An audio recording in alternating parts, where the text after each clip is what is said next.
Et notre invité du jour de Matin Première est le musicien hors du commun, Yann Cléry. Bonjour. Bonjour. Comment allez-vous, cher ami? Très très bien. Un nouvel album pour un homme qui sort de l'ordinaire avec sa musique, celui qui nous amène visiter les fins fonds de sa Guyane. Est-ce que c'était l'objectif de cet album qui sort aujourd'hui? Ah ben c'est exactement ça. C'est faire en sorte que cet album soit une des multiples vitrines de la Guyane. C'était effectivement ce qui était affiché dès le début, ouais, tout à fait. Musicalement, du coup, comment... Oui. Musicalement, oui. Alors, musicalement, parce que visuellement, il n'y a pas encore forcément trop de choses sur la Guyane. Mais musicalement, en tout cas, effectivement, on est en plein dans la Guyane parce que y a plusieurs aspects de la culture guyanaise, à savoir le conte, la poésie, avec des grands auteurs de la négritude guyanais, et puis la musique de tambour, c'est-à-dire la musique traditionnelle elle-même, une musique basée sur les tambours. Et puis le quatrième volet, effectivement, qui est toujours musical, c'est que cette musique de tambour a été alliée à toutes les autres musiques actuelles que je pratique depuis une vingtaine d'années. Donc du coup, c'est un album qui a été façonné par étage. Oui, exactement, par strate, sachant que, comme on dit, le graget, la racine, Oui. C'est le tambour. Oui, d'accord. Comment, du coup, êtes-vous perçu? Parce qu'il sort officiellement aujourd'hui, mais il tourne depuis quand même un certain temps. Et dans le milieu, alors comment est-ce qu'il il fait écho? Ah bien, alors déjà, il a très bien été reçu en Guyane. J'étais l'invité, un des invités d'honneur de la cérémonie des Lions d'Or, qui récompense les artistes guyanais. Et on a joué justement le morceau Nègre Marron de l'album, Ouais. Motozote, hop, j'en profite quand même pour dire, et qui a été extrêmement bien perçu parce que justement, ce qui était dit après, c'est que ça sortait de l'ordinaire et que c'était quand même représentatif de la Guyane. Alors du coup, alors vous vivez plus ici, dans sur le sol l'Hexagone, métropolitain, qu'en Guyane, vos classes et vos armes également ici.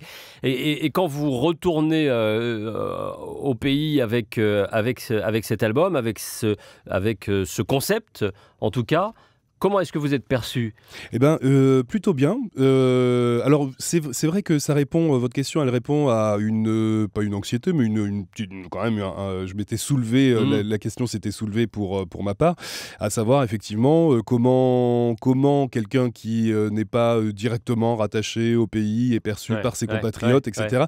Alors, il y a deux aspects. Le premier aspect, c'est que depuis 2 ans, alors ça fait 5 ans que je retourne, 6 ans maintenant, même que je retourne régulièrement en Guyane, tous les ans, plusieurs fois, et ça fait 2 ans que j'arpente la Guyane de long en large. Alors aujourd'hui, je peux le dire en toute humilité, je connais mieux la Guyane que certains Guyanais eux-mêmes.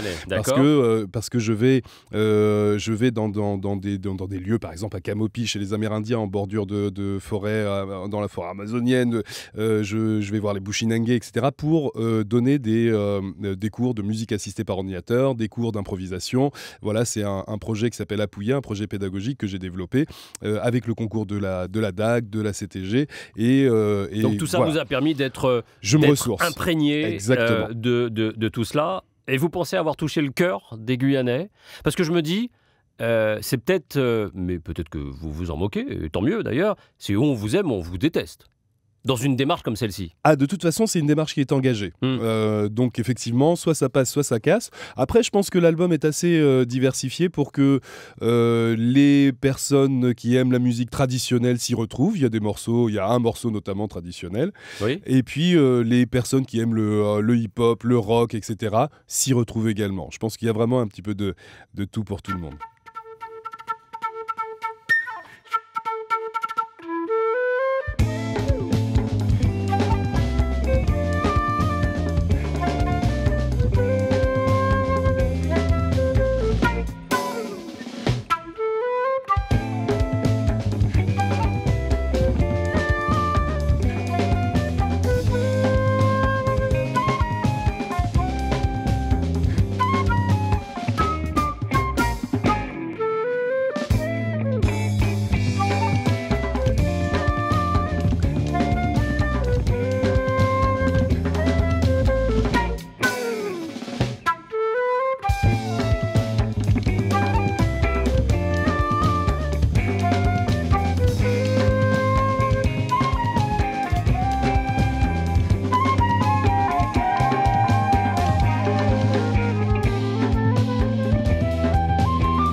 Il va vite, Yann Cléry. Le solo de clarinette, bien évidemment, de... Flûte traversière. Flûte traversière, pardon. Mince. Oh, ça se rapproche. Ça se rapproche, à l'oreille. Bon, je suis pas... désolé, flûte traversière. Mais vous jouez aussi de la clarinette, non? J'ai cru lire, oui, mais alors vraiment pour mon plaisir. Alors plaisir, je ne me montrerai jamais en public avec une clarinette. L'Olympique a tombé de l'extrait de cet album. Là, c'est la tradition, c'est la partie tradition. Exactement. C'est un album, moi, que j'ai perçu vraiment en deux parties. Après, il y a une partie tradition, il y a une partie un peu délire. Ouais. Bolérote. Ouais. C'est quoi ce délire? C'est quoi ce délire de bolérote? Alors le bolérote, c'est un jeu de mots sur le boléro de Ravel évidemment, ouais. Et rote ça veut dire haut en guyanais. Bolérote c'est simplement ça part du principe que en Guyane on a un rythme traditionnel qui s'appelle le cambougué qui se rapproche extrêmement du rythme du boléro de Ravel, c'est-à-dire tam tatatatam tatatatam tatatatam. Et vous avez déliré là-dessus. Et ben oui, et puis surtout je soulève la question, qui a inspiré qui? Bien vu. Mais oui. Il n'y a pas de raison. Donc voilà, mais c'est vrai que c'est prendre le boléro de Ravel en drum and bass avec un rythme drum and bass. Bon, j'ai pas entendu beaucoup de versions comme ça. Ça vous a plu? Ça vous a amusé presque de pouvoir vous faire plaisir, quoi. Exactement. C'est un vrai... Exactement. Non, là, c'était vraiment... l'idée, c'était en plus de superposer des flûtes comme ça. Et ça, on le joue vraiment en live. Et pas simplement qu'à travers le bolérote. Oui, vous jouez en live, vous avez enregistré cet album en live. Pas simplement sur bolérote. D'autres morceaux. Et également, il y a une autre partie, c'est beaucoup plus moderne, beaucoup plus actuel, beaucoup plus... on est proche du hip-hop. Complètement, il y a du slam, il y a du hip-hop, mais tout ça sur d'une base de... Il y a du dancehall aussi, mais sur une base c'est avec des textes de poètes. Ouais. Voilà. Alors, les poètes, parlons-en. Ellis Stephenson. Ellis Stephenson, grand monsieur de la Guyane, grand penseur guyanais. Et auteur. Auteur, évidemment, bien sûr. Et que j'ai la chance de rencontrer, que je vois régulièrement à chaque fois que je vais en Guyane. Et Gontran Damas. Voilà, Léon Gontran Damas. Gros hommage. Grande référence, gros hommage, avec l'aide de présence africaine notamment. Et effectivement, on a quelque chose de très... pour moi, c'est physique. Cette poésie, elle est physique. C'est-à-dire que quand je la lis, je suis pas très versé dans la poésie. Enfin, j'étais pas très versé dans la poésie jusqu'à quelques temps. Mais ça a été vraiment une clé d'entrée dans la poésie. Je me suis dit, tiens, il y a des choses que je comprends, que je peux comprendre. D'accord. Mais pas de jeunes auteurs. Pas de jeunes auteurs, pas encore. Pas trouvé de clé. Ouais. De déclic. La clé, là, elle est encore dans la paille, mais je suis en train de chercher la clé. Mais il y a sûrement de très très bons auteurs actuellement. Ouais. Comment vous êtes-vous construit musicalement ? Musicalement, par la diversité. Et c'est ce que je suis vraiment tourné vers la jeune génération. Et la jeune génération, je leur dis volonté, diversité, travail. C'est ça qui paie.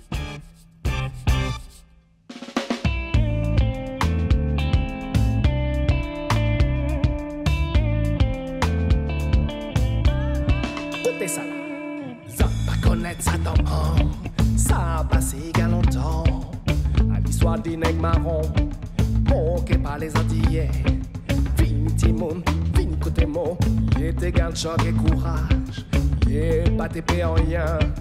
Ni fusil ni l'échafaud. À Copenhague, Guadeloupe, au Pompey, nègres marrons. À Copenhague, Guadeloupe, au Pompey, nègres marrons.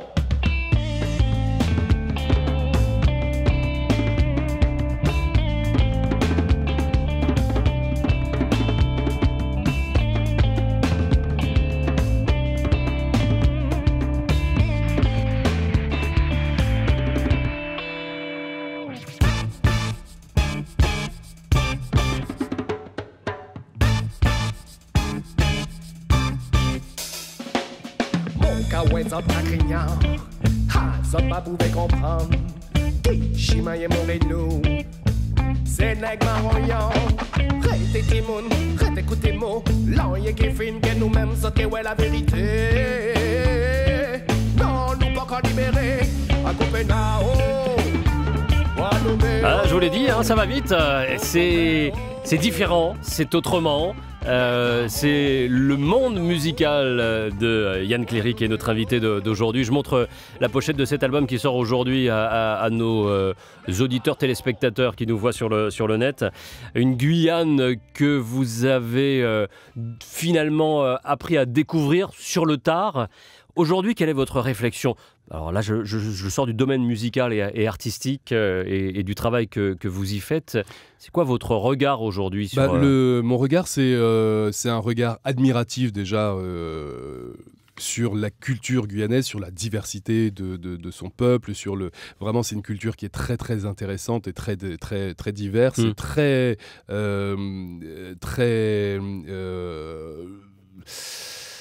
varié, mais très melting pot, quoi. C'est ça. Et puis surtout, je vois la Guyane comme un pays en pleine émergence, en plein boom. Il se passe beaucoup de choses là-bas. Il y a une génération, il y a la moitié de la population qui a moins de 25 ans. Voilà, 25 ans.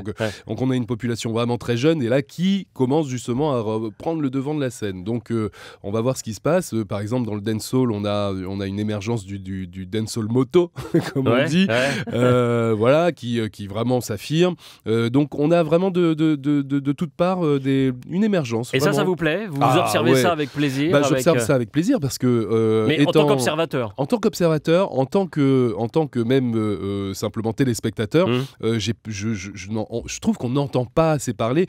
Ça fait 20 ans que je suis en France métropolitaine, on n'a pas entendu parler de la Guyane. Voilà, pour moi c'est le constat. En dehors des événements qui soulèvent des polémiques. Donc voilà, donc moi c'est ça que j'ai envie de participer justement à cette émergence et à renouveler le visage de la Guyane également. Quand on vous dit Guyane, c'est quoi votre repère quand vous parlez, quand vous pensez Guyane ? C'est forêt ? L'eau et la forêt. Ouais. Ah ouais. Ça, c'est votre kiff, quoi. Ah ouais. C'est votre. Vraiment, c'est la claque que vous avez prise. Oui. Je peux pas aller en Guyane sans me baigner dans une crique, sans me baigner dans l'océan, et puis sans faire un petit tour en forêt. Mais pas longtemps, hein. Si c'est une demi-heure, c'est une demi-heure, mais c'est me ressourcer, quoi. L'énergie, elle est là. Cet album, c'est une autre étape où vous restez toujours à disposition des musiciens que vous accompagnez, pour lesquels vous travaillez encore et toujours, ou alors vous avez envie de voler de vos propres ailes J'imagine que, j'espère en tout cas, que cet album tendra à me faire voler de mes propres ailes. Maintenant, de toute façon, j'ai un attachement quand même particulier aux artistes avec qui je travaille. Par exemple, Mo Calamity, qui est une artiste reggae avec qui je travaille depuis 10 ans. C'est une filiation, c'est plus qu'une simple participation. Je suis pas sideman chez elle, c'est une filiation, c'est une famille. De la même manière avec le collectif Chlorine Free, avec lequel on sort un 4e album. Là, c'est pareil, on se retrouve, c'est des familles, quoi. Donc, on peut pas partir comme ça d'une famille, quoi. Et c'est cette même famille qui vous accompagne sur cet album ? Eh bien non, là, j'ai créé une famille. J'ai fondé une famille, une deuxième famille, et n'en déplaise à ma femme et ma fille, attention. Mais non, effectivement, oui, j'ai réuni des musiciens que je voulais, par exemple Sonny Troupé, ou des musiciens. Pourquoi ces gens-là ? C'est quoi ? C'est des rencontres, des affinités, c'est une sonorité que vous vouliez avoir sur ce motozote de Yann Cléry. Le DJ, Charlie C, très très très important dans ce projet. Au niveau des tambours, c'est pareil, il me fallait quelqu'un qui comprenne la philosophie, parce que c'est une philosophie du tambour, c'est de la poésie le tambour. Et puis, il me fallait vraiment à chaque poste des personnes très particulières pour avoir un son unique. D'accord. Bon, vous êtes le 7 décembre prochain à la Villette pour la présentation de cet album, présentation en live, bien sûr. Oui, exactement, concert de sortie, effectivement. On a le droit de venir.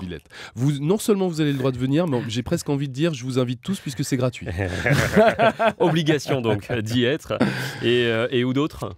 On sera lundi 23 sur FIP, dans le live à FIP. Donc on va jouer un morceau et puis il y aura une interview. Et puis il y a pas mal de choses qui se mettent en place pour l'année prochaine, notamment le festival Massa, qui est un marché de la musique également, à Abidjan, donc au Sénégal. Et puis d'autres choses. Et retour en Guyane, j'imagine, très bientôt. Et bien sûr, un retour en Guyane qui est en train de se tramer, là, évidemment. Après la remise des trophées des Lindor. Voilà. Merci beaucoup en tout cas Yann Cléry d'être venu ici pour nous parler de cet album qui sort tout juste aujourd'hui, je vous le conseille, Motozote. Pour entendre autre chose, ça vous surprendra de toute façon, mais ça ne vous fera que du bien, j'en suis persuadé également. Merci à toi.